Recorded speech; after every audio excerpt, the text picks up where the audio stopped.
Welcome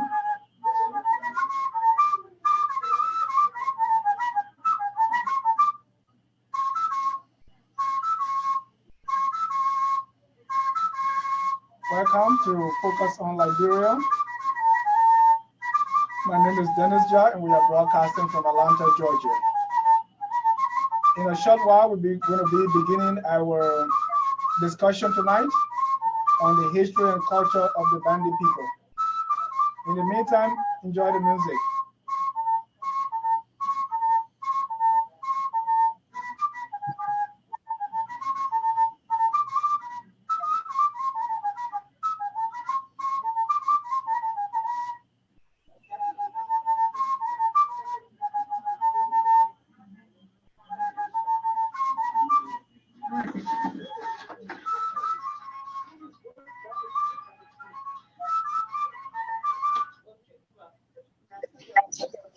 Hello and welcome to Focus on Liberia. Tonight our topic is the history and culture of the Bandi people and their contribution to Liberia. With me tonight to discuss this is Dr. Samuel B. Ngovo. Dr. Ngovo, welcome to Focus on Liberia. Thank you for inviting me. I'm very glad to be with you tonight, and thank you for inviting me. Thank you. Dr. Ngovo is currently teaching African diaspora and world history at Morgan State University. He has his bachelor degree from Cotton University in history, his master's degree from Birmingham in 2003, and his PhD also in history from Western Michigan University in 2011. His dissertation was on the history of the Bandi people. Dr. Ngovo has two siblings, one who was deceased as a result of the Liberian Civil War. His expertise is in history, that's African and African-American history. Dr. Ngovo will be talking to us tonight on the history and culture of the Bandi people and their contribution to Liberia. Dr. Ngovo, let us start with a brief presentation on the history and culture of the Bandi people. Again, welcome to Focus on Liberia. Oh, thank you very much, Mr. Jah. Thank you. Well, you know, all the ethnic groups in Liberia, including the Bandi, they have their own history. And unfortunately for us, you know, the history of our people has not been taught in schools in Liberia. Every ethnic group has its own history. And I was fortunate to, you know, take upon myself to do research on my own people, you know, the Bandi people. I'm from the Bandi ethnic group, and I speak the language, you know, even though I spent a lot of time in the West, you know, but I speak the language, and I traveled there 2008 to do my research for my dissertation. And all my questions I asked our people, you know, were in a Bandi language. You know, so in addition to published sources, I wanted to get the Bandi perspective of their own history. And so I tried to ask them, you know, where the Bandi people came from, you know. And of course, I tried to see the aura and rating, whether there would be a consensus, you know. And the oral history, you know, tell me that the Bandi people came from the area where they have today Guinea, you know, around that area, which of course is around the Savannah area. You know, so they migrated from an area that today you call Guinea, you know, from the Savannah area. And I asked them, you know, do they know the exact time that they arrived? And of course, in oral history, they could not tell me. But based on written sources, I tried to see, you know, whether there was agreement. You know, that Bandi people actually arrived in their current location about 1500, you know. That was the 16th century. About 1500 they arrived. And what got them to leave their original area, you know, the oral tradition tell me that it was because of war, you know. War pushed them out of their original location, you know, towards the coastal area. All right, and in Bandi, they call it a Gigri war, you know, called Gigri Koi. That means a rolling war. You know, that means one ethnic group will, force the other ethnic group to leave from their location and move, over. So the Loma pushed the Bandi pushed the Gola pushed the other ethnic group all the way to the coastal area. So war. But there are other reasons why, they told me they had to move because, Bandi people are mainly farmers.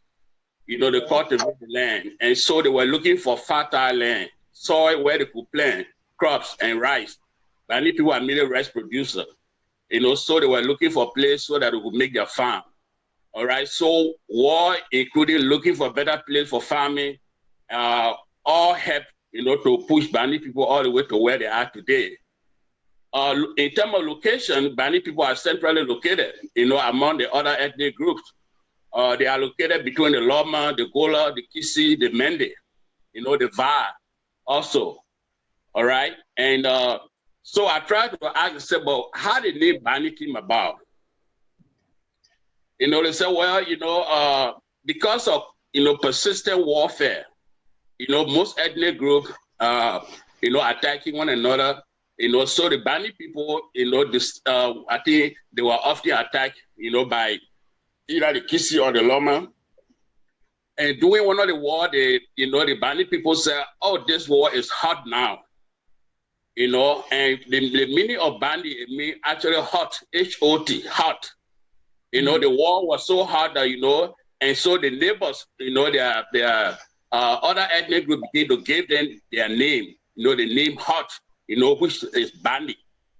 And the mistake often people make is, the Bandi people themselves call themselves Bandi, B-A-N-D-I, instead of Bandi. They put a G there, which of course, is more Eurocentric. They call themselves Bandi, B-A-N-D-I.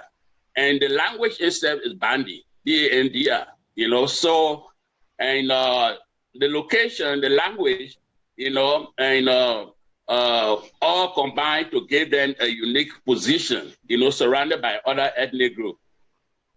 When it comes to government, how I try to ask the old people, about the system of government, the Bandi people have been used to, up to the time the Liberian government established authority there. And I found out that in fact, their system of government was gerontocracy, government by elders, government by elders, gerontocracy, all right, at village level. Bandi people live in a segmentary society. They didn't have a centralized leadership where you have a king or one big chief, governing everybody. They live in villages and each village ruled by a chief. All right, and this chief, often have to rule in consultation with elders.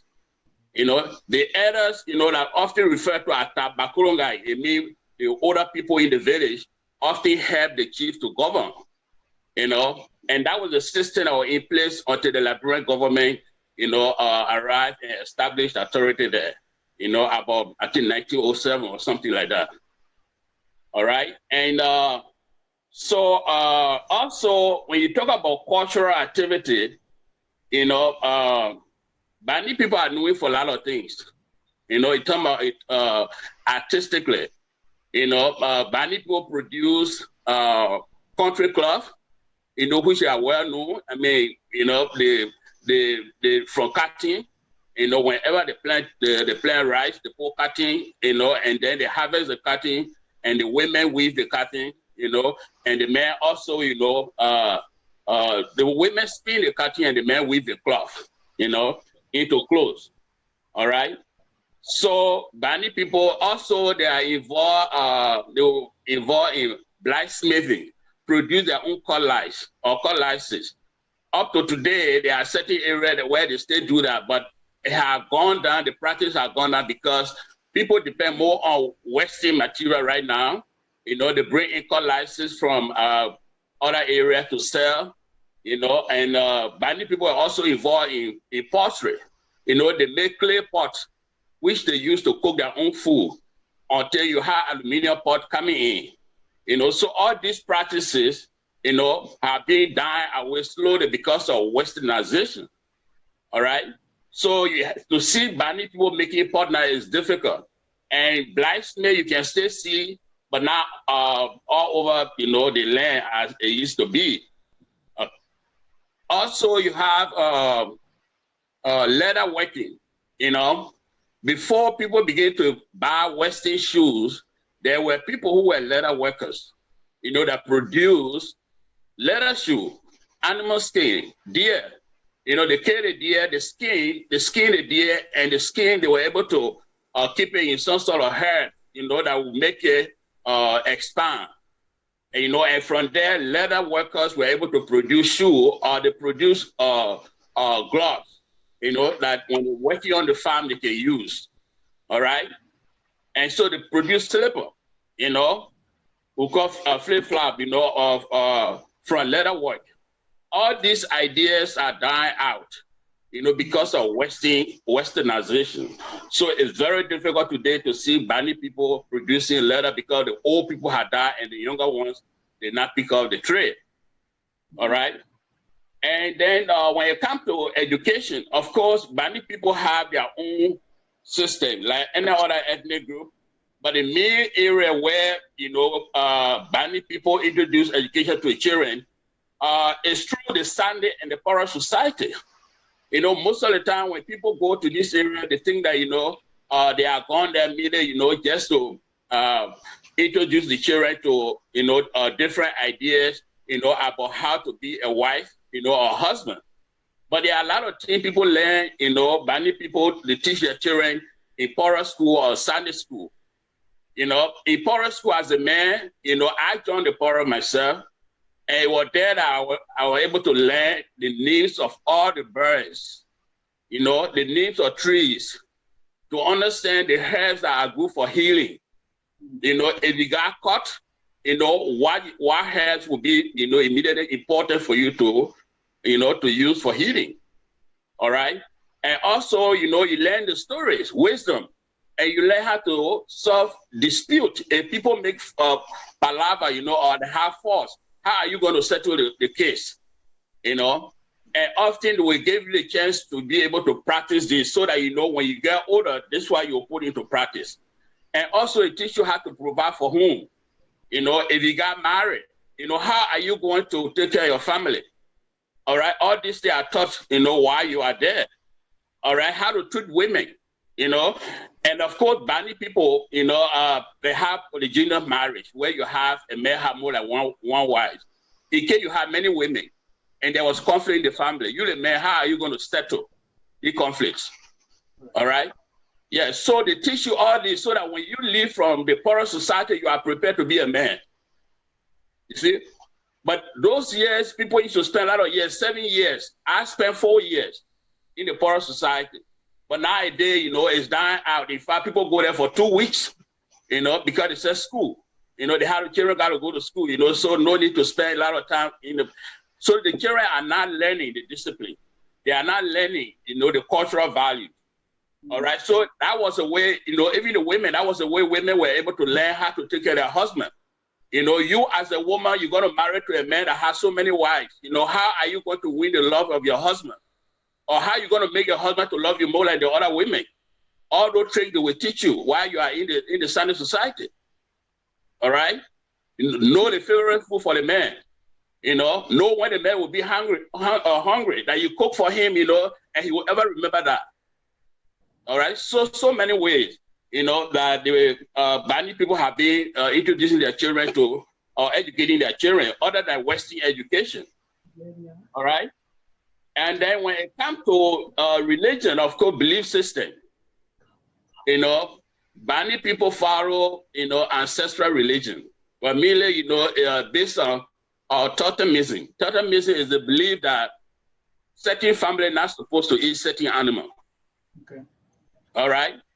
Okay. I, for one, I could take my case. The family I come from, we're not supposed to eat anything that swims in the river, whether catfish, crab. We're not supposed to eat it. Reason being that our ancestor has a spiritual connection with the river. So if you eat anything from the river, the belief is that you are eating either your ancestors. All right. Okay. So because of that, you know, you try to avoid. Some people say, well, our family can't eat deer meat. All right. So when you go anywhere, they kill deer, don't eat the meat. All right. Believe is that, you know, your ancestor has some spiritual connection with the deer. And to establish a kinship, to know your family members, if you live in Bandi land, if you want to travel from one village to another, the only way you will know your family connection is to see that, you know, those who can eat particular food, you know, in that village, they become your family member. If you were to visit a village, all right, and the first place or the first person you go to is the chief, the town chief. If you don't know anybody there, you arrive in the village, the first person you go to is the chief. And when you arrive to the chief house, the first thing the chief asks you, the first question would be, you know, why you don't eat? Because they don't want to give you food that you know you're not supposed to. You say, well, I don't eat meat, or deer meat. And so they know somebody in the village whose family can eat deer meat. They consider that person to be part of your family. And they will call that person to host you. All right? So, and then you make connection, then you establish family connection based on that. All right? Yeah, so that belief system continue among Bandi people today. Even the educated one, you know, some of us have come to the West, and then, you know, as I always tell my students in class, I say, well, when you come to the West, sometimes, you know, all the cultural practices that we're used to, you know, it's difficult to uphold. When I came, the first place I lived, it was in Arizona. And I started working with some people. And one time we took our people out, you know, to go eat. And the first place they took us was where we went to Red Lobster. You know, Red Lobster. And it was the time that we would eat crab soup. You know? Yeah. And I was eating the foodie bar. I said, I'm breaking the taboo of my people. You know? But I couldn't say no. I would have said no, but, you know, because I didn't want it to appear like, you know, I tried to make myself feel different from the other people. You know, even though that didn't happen to me, but, you know, in Bandi land, when you live among your people, the thing that when you break the law, it will bring misfortune to the people.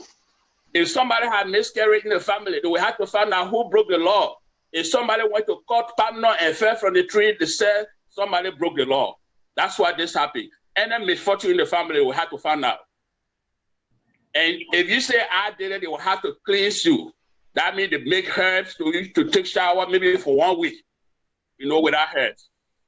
So, but these practices are also dying because older people are dying. All right? So this belief system, religious belief system is going away. All right? But it was based on ancestral worship. And they also know that every time somebody died, many people believe in life after death. They believe that when you die, you have just left this area, but you're going to another area. And the belief is that those who die will continue to see us, even though we don't see them. And that's why everything they're doing, they will have to make sure that they call the person name. If they're eating, if the rice, you know, you harvest the rice, the new rice, before you eat the fresh one, you have to put some somewhere on the grave or behind the door or somewhere to acknowledge them, you know, that you helped me for the harvest to be successful. So this is yours. All right? So you have to do that. All right? Even if you want to eat food, or drink water, or even alcohol, you know, you have to put some on the ground to acknowledge. And that represents you are giving them their portion. You are giving them, you are acknowledging that they are being with you. They are not physically with you, but they are seeing you what you're doing, so you're going to acknowledge their presence. All right. If you are just joining us, this is Focus on Liberia. We are discussing the history and culture of the Bandi people. Our guest tonight is Dr. Samuel Ngovo. He's a professor at Morgan State University. He teaches the African diaspora and world history. We are discussing the history and culture of the Bandi people. Dr. Ngovo, I know you mentioned that, but Bandi, that's how we call them. We call them Gbandi. How do Bandi people call themselves? And why? They call themselves Bandi, B-A-N-D, Bandi. They say Bandi people, you know. They say Bandi, it means Bandi people. You can't say Bandi people. But that name, Bandi people, you know, was somehow assigned to the Bandi by the neighbors, you know, like the Kisi called Bandi, you know, and then European, you know, were able to put into record, you know, that people now become a historical knowledge, you know, Bandi, but they themselves call themselves Bandi. You can't say Bandi language, you say Bandi language. Right. Okay, continue with what you were saying. I just wanted you to make clear on that Bandi and Bandi. So your neighbors call you Bandi, and anything you're doing to change that, or you just take it as it is? Well, one thing I did was I do my research, you know, I use the word Bandi throughout my dissertation. So another way of telling the people, you know, I couldn't follow the same way they do. So as a Bandi person, I try to, you know, correct that mistake. Yeah. Okay, so as I was saying, you know, Bandi religion is dying out because the older people, you know, are dying, and the younger ones are not picking up the practices. All right, and so, you know, Christianity and Islam arrived in Bandi land, and of course, all this helped to start making people to go away from their traditional belief and practices. Again, when it comes to, you know, I saw on the outline, you know, naming of children, you know, of course, that practice is more present. You know, the Bandi people often name their children after, you know, the older people, you know, especially the dead ones. You know, if your mom died or your dad passed away, when you have a boy child, you name after your father, you know. Or your mother passed away, when you have a girl child, you name after your mother, you know. Or all of them are alive, sometimes you name after a family member. But often the older people, they want the name, because the belief is that, you know, these older people will soon leave us. So we need to have somebody name alive, keep their name alive. You know, so they always name. Unlike the Kisi people, like they like to name their children based on, you know, the number in the family, like for the first child, the Cesar, you know, or they call the other one, you know, Yuma, you know, also. Bandi people don't name their children in order like that. They name them after older people, because these older people will soon pass away. So that's how the naming go about. Okay, when it comes to, you know, government, I think I talk about that, you know, that they, you know, they based on leadership. Let's talk about marriage. Bandi people marriage. You know, how they go about, you know, first of all, Bandi people practice polygynous marriage. You know, polygynous marriage is where the man has so many wives, or have many wives, as many as he can afford to take care of them. You know, and in Bandi marriage system, you know, they follow a patrilineal system. The patrilineal system meaning that children born into the union, you know, belong to the man and his family. All right? Children born into the union belong to the man and his family. That's why if the woman and the man divorce, the children stay with the man. All right? And the children, often the boys inherit their father's property. All right? Girls, when they get married, they go to their husband. But the boys' children often stay in the house until when the father died, they inherit the house. All right? Especially the oldest one. But also other practices that among in Bandi marriage system, you know, is that Bandi people marry outside the family. That means that the exogamous marriage. You don't marry somebody related to you. Right. Yeah. All right? You don't marry your relative. You marry outside. All right? And Bandi people believe in having children in the family. Before then, they used to have they call arranged marriage, where, you know, Bandi man will, you know exactly who he going to give his daughter to. Whether the daughter agree or not, you know, or like that person or not, or you will stay young, you know, as soon as you reach in maturity, they will let you know that you are going to marry that person. It's not happening now because a lot of young girls, you know, don't listen to their parents no more, you know. But before that, arranged marriage, they will make, whether you like the man or not, once the family like the man, now the man you're going to marry. All right? Those practices are going on. And because they believe in having children in the family, many people also have what you call a surrogate marriage. Surrogate marriage is a marriage in which it's possible that, you know, you can marry your oldest sister husband. That means that if you marry, your sister married to a man and happen that she didn't have children for him, they can make you, the younger sister, to marry your sister husband, just to have children. Why the sister is still there? The younger sister married the older sister husband. I mean, the younger sister married the older sister. Why the older sister is still there? If she didn't have children and she's getting old now, past the time of having children, and she didn't have children for the husband. And the one, because the belief is that if you have children for the man, you inherit the man's property.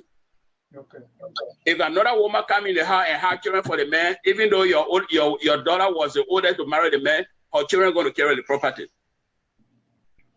So because of that, they make sure that, you know, if your older sister marry and getting old and did not have child for the husband, they can make it to have to marry the man so that you can have child, you know, or boy child, you know, whatsoever, and then you can inherit the property. Are there any other conditions where the younger sister can marry the husband of the older sister besides child, you know, childlessness? Well, the condition is that, you know, merely the reason is to inherit the property of the man. Yeah, to inherit the property.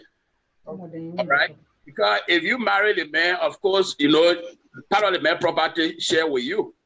Right. Yeah. Okay. And another one is if, you know, your sister got, or the woman got married to a man and happen that the man died. All right. In order for the woman not to be left alone, they will encourage her to marry to one of the man's brother, older brother. All right, so that you can stay in the family. If the man die, they will say, okay, marry one of the man's brother. If you are, you know, younger than him, another brother, they say marry one of the man's brother. You know, and that kind of system also existed among the Bandi. It's not going on now because, you know, a lot of Western ways of doing things, you know, have destroyed all these practices. All right. So, but that was a traditional system of marriage among the Bandi.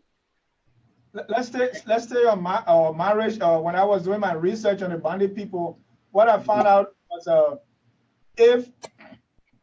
because at some point, because of the arranged marriages, so the younger girls were being, you know, arranged to marry the older people. But this, even while the younger girls are married to the older men, they want their own crowd. So what they did was to kind of find their own boyfriend on their own. So like when you have people in Bandi land and you have these boys in Monrovia going to school, they will kind of support that boy. When you come home, they will kind of give you gifts, kill chicken for you, so that eventually when that man dies, or they can just slip away and marry you. Talk to me about that too. Well, you know, not even die. The man, sometimes, you know, the man will have 6, 7, 8 women. They have younger ones among them. All right. Okay, and these younger ones also want somebody to be helping them, making Gbandi for them on the side. They can have boyfriend, but they don't let the husband know about it. Sometimes what they call the hair wife. You know, the hair wife is the first woman that married the man. All right, the younger wife in the home will have boyfriend. The hair wife may know about it, but it's between her and the younger women. And that's where the younger women have to always respect the hair wife, because she always get your back. Right. She don't leak your secret to the husband. So whenever your boyfriend gets something, she always make sure to surprise the hair wife through you, so that she will be protecting the relationship between the younger women and their boyfriends. And even if the younger woman got pregnant for the boyfriend, all they know is for the husband. Right. The only thing you have to do is make sure that you spend a night with the man. If you don't do that, the man will say that I'm a child. You have to make sure that you do that. And the head wife is often the one that tries to break that, break that barrier. She always try to make sure that if you get a boyfriend, she will make arrangement for you to spend the night with a man at least 2-3 times, And so if you got pregnant for your boyfriend, when you have the child for the husband. Until now, maybe when the man died and then the child want to find a biological father, because people will start whispering in the child, yeah, that's not your real father that died, that's your real father over there.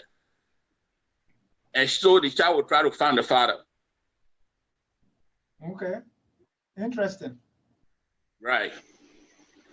So all these, I gathered these stories, from old people, and they told me all this about Bandi tradition. And they told me, we need to tell you because you are part of us. And then when we die, at least you will have something to show to people. So that's how I recorded most of these, and have them compiled into a dissertation. There are also other things like games and sports. Of course, Bandi people have what they call tug of war. They used to do that, where women will go one side, men go one side, and they pull one another. They used to do that, but it's no longer taking place. Bandi people also used to play sport they call games they call tea, in the woody, like checkerboard, they play that game.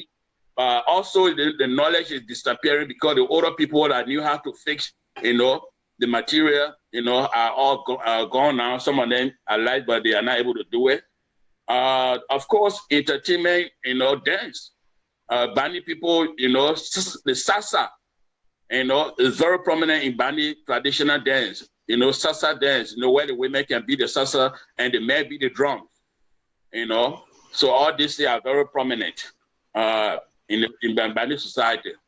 Before you go on, we have some comments and questions on Facebook, but let me start with asking you on Bandi is now I think they about, according to our 2008 census, around 3% of the Liberian population, very small group of people.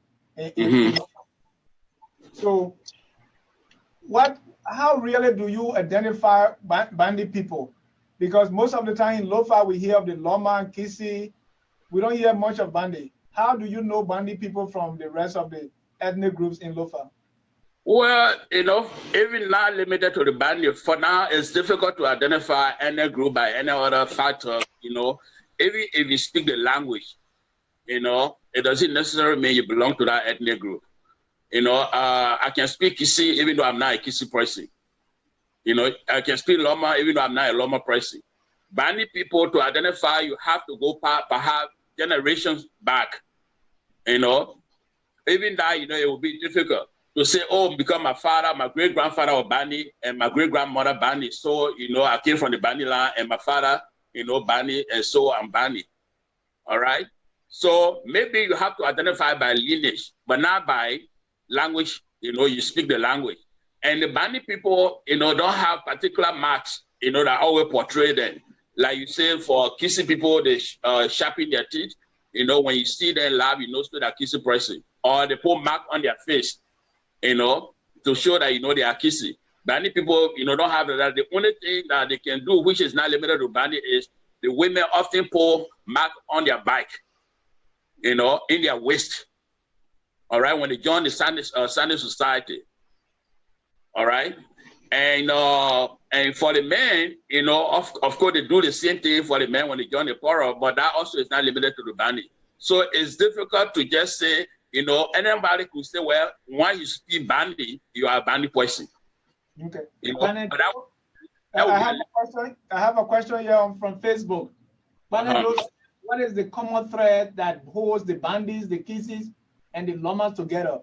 And why is it that the Bandis and the Loma refer to the Kisi as their uncle? Oh, the common thread that hold together, all of them practice Poro and Sunday. So whether you Loma, you Kisi, Gbandi, Poro is a major force, you know, because it across ethnic line, you know. So the Poro. Why the Bandi and the Loma call the Kisi uncle, that also is the belief that it was a Kisi woman that gave birth to the Bandi and Loma. And so Bandi people, Kisi, Loma people refer to Kisi as uncle. You know, uncle in Bandi tradition, uncle is your mother brother. Okay. Your mother brother is your uncle. Your father brother is your father. Your mother sister is your mother. All right? Your father sister is your aunt. All right. Go over that once more because that's very interesting. Who is your uncle and who's your aunt? Go over that one more time. I like that. Your uncle is your mother brother. Okay. Your aunt is your father sister. Your father brother is your father. Your mother sister is your mother. Got it. Got it. There's another question here, and it comes from Philip E.P. Woods, and he's asking about a national dialect or language.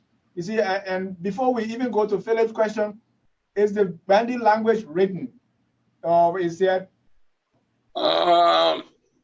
Somehow you have the missionaries that were in Bola home, and you know, sometimes they try to come up with some sort of written language. They translated the Bible into Bandi language, you know, but we don't have right now the alphabet, you know, to be able to construct, you know, so people just try to at least guess, you know, somehow and come up with some, you know, if you can speak Bandi and you see somebody write something, you know, even like in English, the spell you would say is a Bandi word, but the alphabet is not yet available. Okay. Now, I know there was at one point that there were some historians being gathered together to write Liberian history, especially on these ethnic groups. Mr. Philip E.P. Woods is asking about a national language for Liberia like we have in Ghana. He said it's been like 40 plus years we've been talking about speaking Pele on the national level. So you are a historian. Is there anything in the making, or what is the importance of Liberian developing one national language? Well, having one national language help to, you know, sustain unity. It help to unify people, you know, and make people to feel like they are, you know, they are related, you know, they are one family.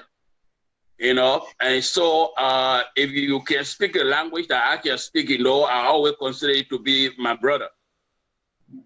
All right? Like in Sierra Leone, you know, Sierra Leone, the lingua franca in Sierra Leone is Creole.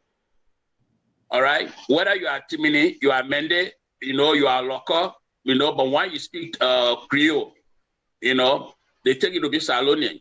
So language help to unify people. Common language, you know, is a centerpiece that could help, you know, unify the people. So it would be a very good idea if you could choose one language, you know, among the 16. You know, somebody said, well, you know, perhaps the largest ethnic group, you know, which so far I understand is the Pele, you know, if their language could be taught in school, you know, but first of all, we have to make sure that, you know, we'll need a consensus, you know, of everybody. Because somebody will say, yeah, we're trying to sacrifice my language for Pele, you know, that people will speak Pele, but they will not speak my language. All right, let me ask, besides Liberia, do we have Bandi people anywhere in Africa or any part of the world originally? Okay, we have Bandi speaking people outside Liberia. All right. In Guinea, we had Ziolo, Z-I-A-L-O. Ziolo, they live in Southern Guinea. They speak the language called Bandi. In fact, in Guinea, they call them Bandi people. They are Ziolo. All right. Even in Bandi tradition, they will tell you that, you know, these are our people across the river, and we left them behind when we were coming, you know, during the war. The Ziolo people are related to the Vulukoha Bandi. You know, the Bandi people are divided into about 6 different groups. You know, yeah. So the Vulukoha Bandi, you know, share border with the Ziolo. The Ziolo people live across the Makona River in Guinea. And then if you go to Sierra Leone, the Bandi speaking people, they are the local. Right. And that's a question someone is asking right here on Richard Zengbe was asking that what's the difference between the Gbandi in Liberia and the local in Sierra Leone? Well, it's a language. The Bandi in Liberia speak more refined Bandi than the Ziolo. The Ziolo Bandi is somehow mixed with Loma and Kisi somehow because of the shared border more with the people, and so their Bandi is not as refined as the Bandi spoken in Liberia. And likewise, the local in Sierra Leone, their Bandi is not that refined. Okay, and what's about Sudan? And then someone is asking that too. I think it's yeah, Prince Williams say, do we have Bandi in Sudan? To my knowledge, so far I don't know we have Bandi in Sudan. I know about names, you know, like my name, know the last name Govo. You can find the name in Kenya. You know, among the Kenyan, the Kamba people in Kenya, you know, they have the Govo name. You know, but they call them Kamba, they don't call them Bandi. And I don't think they speak the Bandi language. Sudan, I'm not sure of that. I have not come across it. You know, I have heard about it, but it's not a written material that I have read.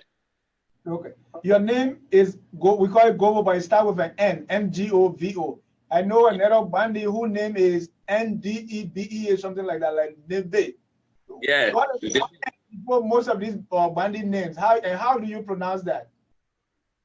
My name is, if you ask a Bandi person to pronounce my name, they say Ngovo. All right? You know, they try to smooth the N with a G, Ngovo. You know, likewise, Ndebe, you know. And but if you are not a Bandi person, often I tell my students get pronounced the G-O-V-O. Right. Oh, okay. And Bandi, as I said previously, the very small group of people. Which group is Bandi related to when in Liberia that you have maybe commonality in language and culture? Yeah, in terms of, you know, language, Bandi people close to Loma, you know, yeah, Loma names, especially the names, you know, of things and places. Okay. What's about the Mende? And Mende, but you know, the Loma will be more, you know, like the Mende. All right. Let's go to some literature and talk about some Bandi stories, Bandi folklores, Bandi legends, and so forth. What are some of the Bandi parables, Bandi folklores, Bandi stories? And stories, you know, they have a lot of stories. Bandi people stories often about rabbit and you know, spider, you know, and often, you know, most of the story it teaches lesson, like the story about spider. Why spider gets small waist, you know, and because spider was greedy, you know. Yeah, spider heard about a feast in 3 different towns and wanted to make sure that he will attend all the 3 feasts and eat. And so he told people to tie rope on his waist. And then once the first town, you know, was ready, they could pull the rope and he would go there and eat. But it happened that the 3 towns feast got ready at the same time. So they start pulling all sides, you know. And so the story is about greedy. Don't be greedy. You may end up not getting any. All right? You end up with small waist. Yeah. You know? Yeah. And then, you know, rabbit, you know, and crocodile.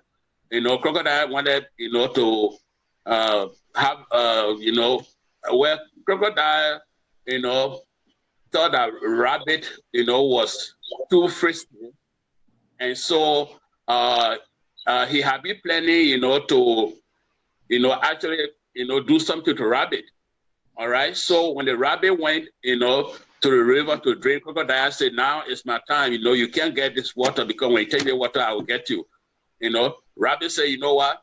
You know, he said, I would want for you to do me one thing. You know, once you do it, you know, I will give you everything you want. He said, what? He said, I want to cross the river. How can I cross the river? You know, he said, I want to sit on your back when we cross, you know, and then I will be able to give you what you be asking me for. You know, Crocodile said, okay, all right, you know, and then he allowed Rabbit to sit on the back, and when they cross the river, Rabbit ran away. You know, and then you have dog and leopard. The dog was traveling in the forest and met a leopard. All right. And then the leopard was so hungry. The dog knew that the leopard was hungry. All right. So leopard said, okay, if you can tell me 3 things, you know, I will let you go free. You know. So what are the 3 things that the dog would tell the leopard for the leopard to let dog go? You know. First of all, the dog told leopard, say, if you let me go to town and tell them, say, I saw leopard, they will not believe it. All right? The second one say, you know, you are not hungry. If you were really hungry, you couldn't even allow me to talk to you. You know? And I think the other one was, you know, I think that he gave the third one. So the leopard said, okay, you can go. And that had the dog was free. You know? Yeah. So the general theme about all these stories to teach some form of lesson. Yeah. Let's go to wars. You know, in our history, there was this the Liberian army and the Gribble fought called the Liberian Gribble War in, I think, 1875 or so. There was also the Liberian and the Kru people fought. Is there any war history when it comes to the Bandi people, either with the Liberian government or neighboring ethnic groups? The Bandi people resisted Liberian government. You know, the Liberian government established a foothold in Bandi land around 1907. And so, as I said earlier, you know, Bandi people did not have one chief ruling everybody. But when the Liberian representative in person of William Lomax and John Cooper arrived in Bandi land, you know, they selected somebody to be, you know, the eyes and ears of the Liberian government. And that person was much a younger person, they called Mambulu. All right? And it's always the case because the Bandi people did not have one chief for the government to be talking to. You know, they decided to select somebody. They selected Mambulu, who was much younger. And in Bandi land, you know, of course, in tradition, often older people serve as chief. So selecting a young person as a chief, some Bandi chief did not accept that. All right? And so they didn't want to take order from Mambulu. All right? And so Mambulu also, you know, began to use the Liberian frontier force, you know, to extract taxes from the people. Okay? And so Bandi people did not like that. And so they began to resist Mambulu authority. Okay? And so Mambulu had complained or had made the Liberian government to understand that people were among the chiefs who did not like him and in fact resisted the Liberian government. 1911, 8 Bandi chiefs were arrested on the order of Cooper and Lomax. 1911. Okay. All right? They were executed in Kolahun during the presidency of Daniel Howard. All right? Daniel Howard sent people to investigate. The investigation did not continue because while there were bribery, people who were sent to investigate were often bribed, you know, either with woman or country gang, you know, so it did not work out. Even the execution, the news reached as far as Sierra Leone, when Sierra Leone was still under the British. And the British reported the case to the governor office in London. That government in Liberia had executed some native people across the border. But now you don't have that, you know, in Liberian history.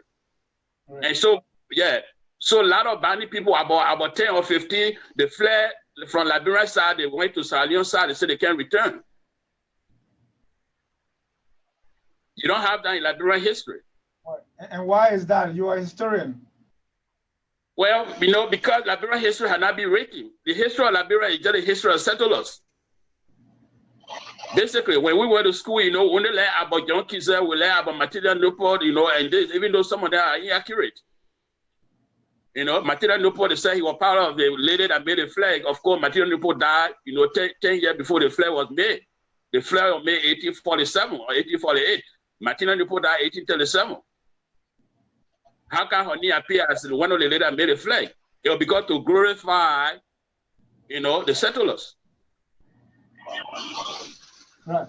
So that's very important. I know during under President Sirleaf, there were some Liberians that were taken to Monrovia with the intention of starting to write Liberian history. I was one of those was asked, you know, to join a group that bought plea ticket for us. You know, we went to Liberia 2013, and the lodger at the Providence Hotel. We were there for 3 weeks, putting ideas together so that, you know, we can rewrite, we can write the Liberia history, comprehensive history of Liberia that include all the ethnic groups. And then from there, the Ministry of Education will extract material from there and be able to, you know, teach in schools from, you know, grade school all the way to 12th grade.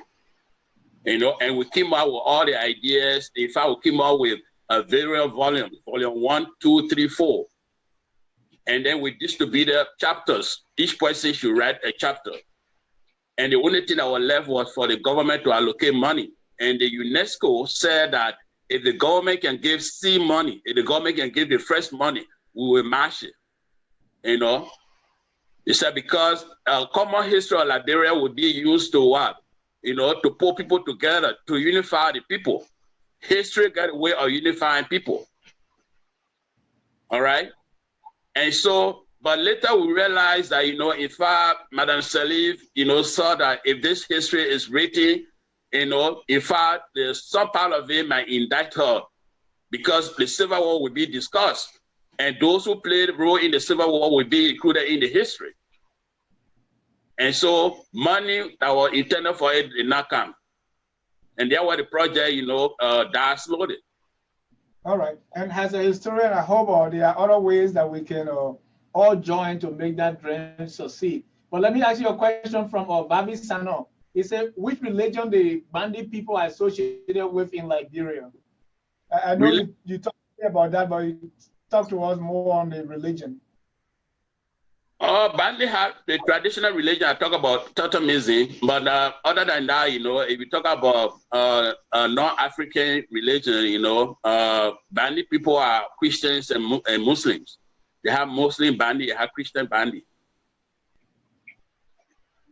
All right, let's talk about the food, you know, Bandi cooking. What are some of the food that Bandi people noted for? Like people say grebo people, palm butter, vai, cassava leaf, and so forth. What's about Bandi? Hey, I can tell you that Bandi people, you know, traditionally cook any food. Most of the time, they like to put okra. Okay. Yeah, okra. If they cook beans, they put okra. They cook cassava leaf, they put okra. Why is that? Well, I mean, they get like something slippery. Okay. All right. There's a question from Dave, or maybe comment. He said, what can we learn from the Bandi system of marriage where the men have multiple spouses and is the head in the relationship to the Liberian system of government? And what are the pros and cons of reviving the Bandi practice that you say are dying out? Most of the things you say about the Bandi people, you say they are dying out. Any plans to revive that? And David's asking, what can we learn from the Bandi system of marriage where the men have multiple spouses and is the head in the relationship to the Liberian system of government? Oh, I'm not sure I got a Liberian system of government. Talk about what? No, anyway, let's first go to the pros and cons of reviving the Bandi practices that you say are dying out? Well, you know, to do that, it means that, you know, I always hear people talking about they're trying to abolish, you know, the traditional Poro and Sande society, because in Liberia, they say, well, when the Sande, you know, Sande people, you know, the women go to Sande bush to try to circumcise the women, so they should abolish it. Once you abolish the Poro and Sande, you know, it means that you are getting rid of a way that the Bandi people were often educating their children, you know, to keep the tradition alive. You know, once you get rid of that, you are getting rid of the tradition. And then, you know, talking about the language, you know, just the other day I was reading about, you know, one ethnic group in Kenya where they said there are, I think, 7% alive that can speak the language, and all of them are about 75. You know, so when they die, I mean, that language, nobody speaks the language no more. You know, so how can we make our own people to continue to speak our language? Right. You know, yeah. I mean, if you have, you know, some That's all can. a question for you. Yeah. So that's a question for you. How can we make like our language and other Bandi religion or Bandi practices survive? How can we do that? Well, you know, first is we have to invest, you know, put in money to make sure that, you know, various languages are being translated, you know, are being written. If we can afford to do that, you know, for people to be able to write their language, you know, and then be able to teach them in school. It's possible, you know, but whether we can afford it, maybe a new investment, you know, and also, you know, we got to make sure that the practices that we have right now, you know, some of them may be outdated. You know, you could say, well, you know, forced marriage, you know, of course, no young Bandi girl will want to be forced to marry, you know, and but also, you know, you have to make sure that certain practices, like for example, you have, you know, rules in the village that govern the village, you know, that you are not supposed to do certain things in the village. It will be a breach of, you know, tradition. You know, you have to allow certain traditional systems that govern these villages to continue to exist, unless the one that threatens the life of people. But as long as, you know, they are there to reinforce tradition, they should allow it to continue. Let's talk about Bandi music. What are some of the popular Bandi songs and the music, even from the traditional time? Yeah, I just heard one, you know, that you sent to me by Sange Goba. You know, yeah, you know, Loma, you know, and me, I need you, you know, I miss you, you know, that's the music. And you also have traditional music where people, you know, sing often, you know, praising chiefs, you know, the chiefs, you know, what he did, his achievement. You know, there are a lot of them, you know, that can be recorded, you know, and I have some of them here in fact, you know, that I always play, you know, and but they are in, you know, they are sung in Bandi language.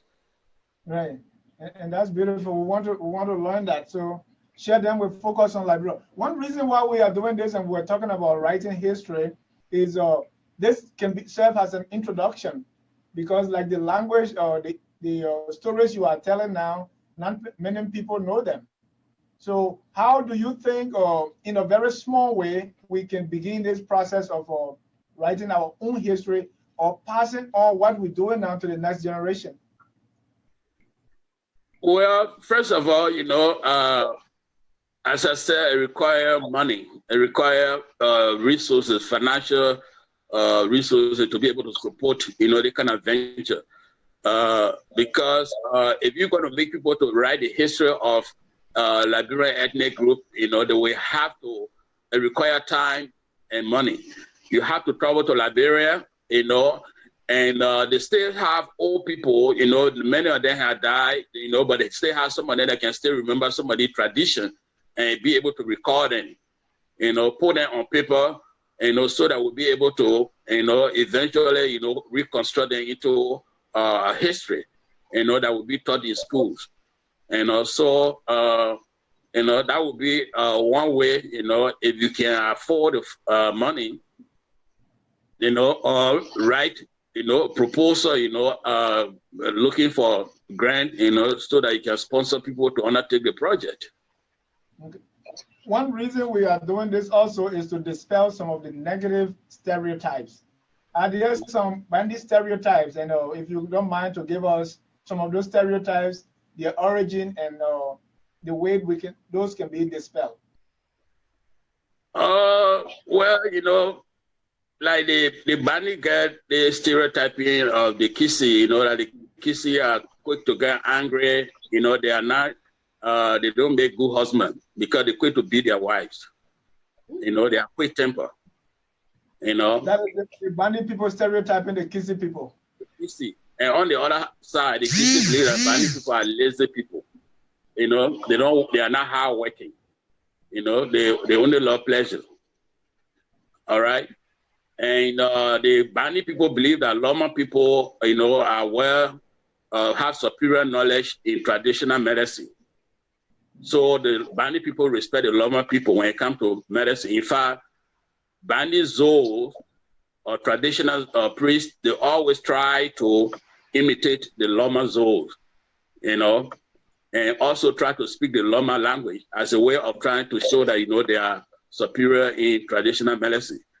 You know, the Bandi people have high regard for the Loma and the Gola when it comes to traditional medicine.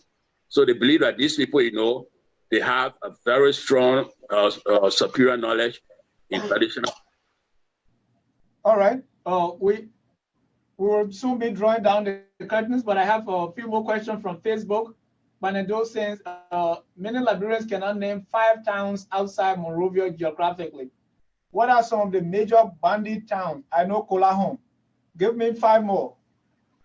Oh, Susumala, Masambola, Banyuta, Mahunta, Yimbala, Koila, Sambe, you know, Popala, Palawu, Fangona.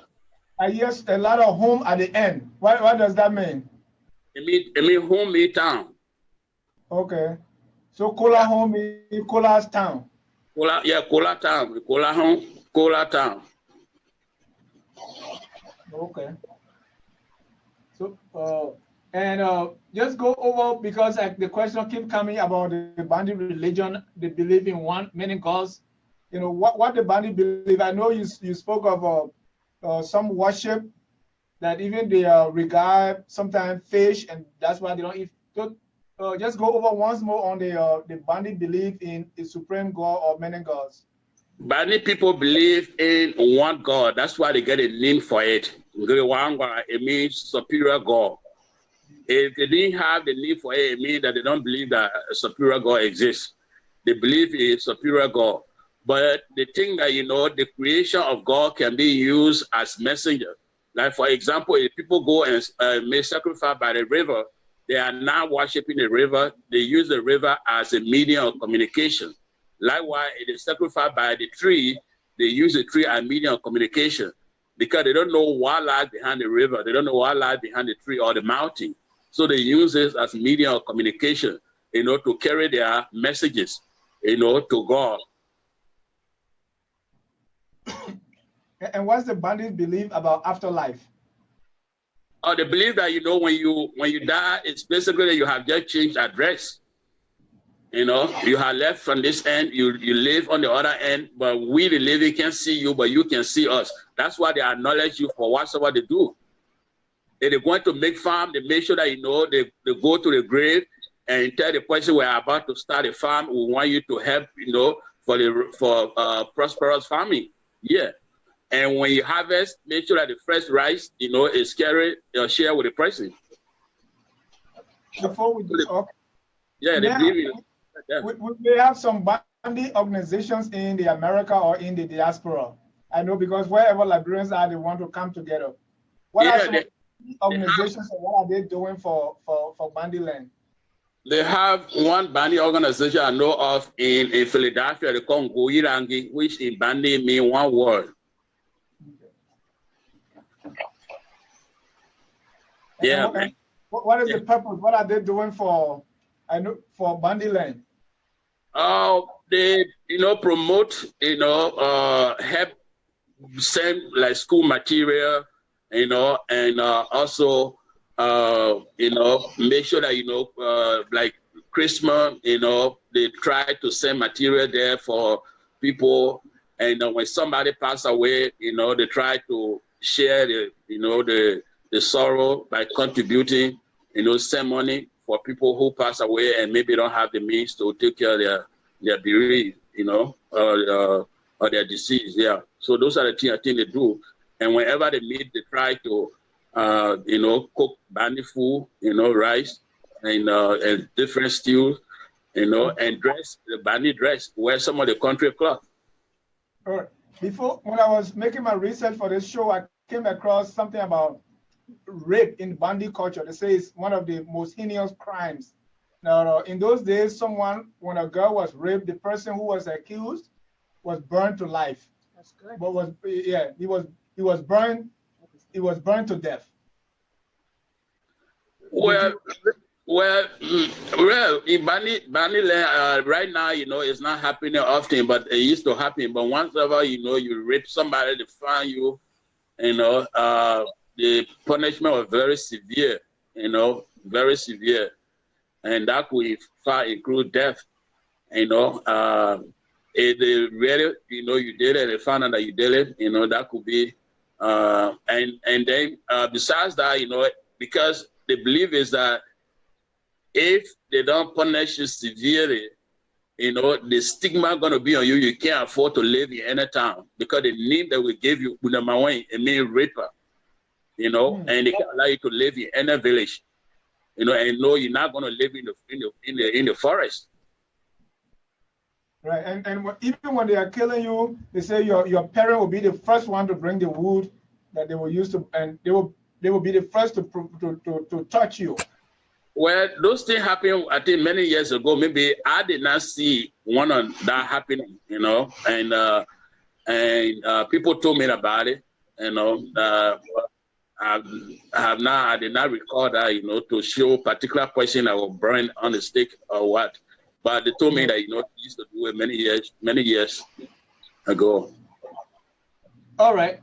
Name us some prominent Bandi people, including, I know the former VP, Dr. Maniba. Who are other prominent Bandi people? Oh, yeah, Dr. Maniba, Dr. Gbandi, you are president for University of Liberia.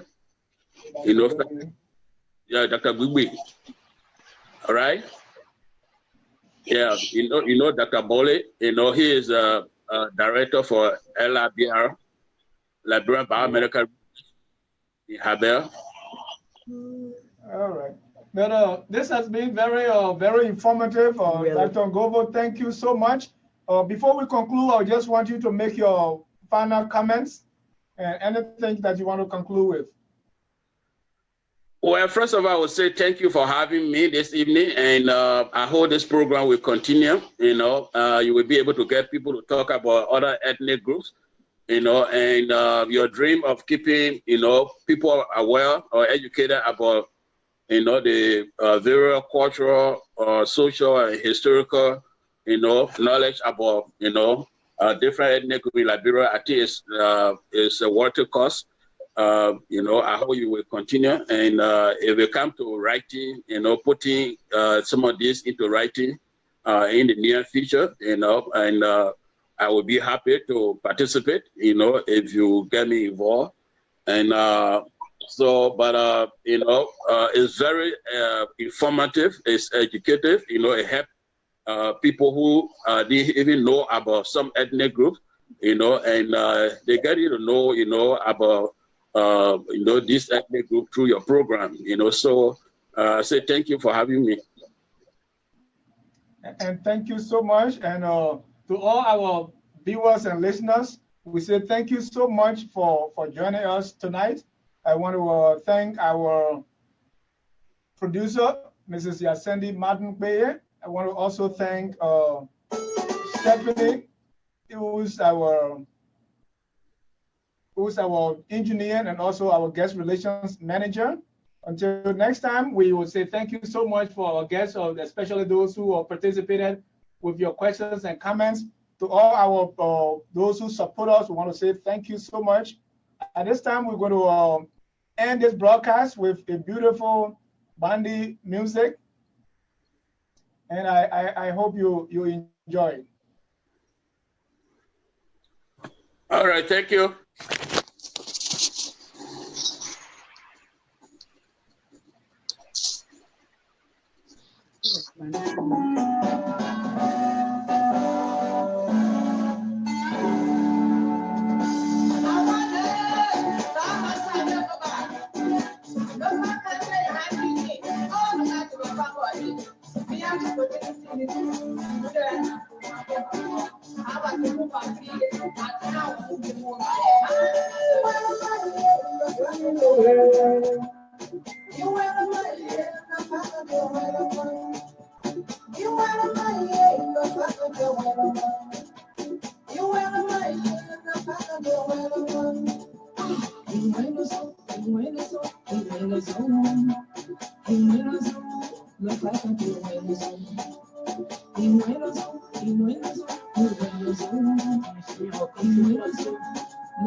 They didn't look forward to this day.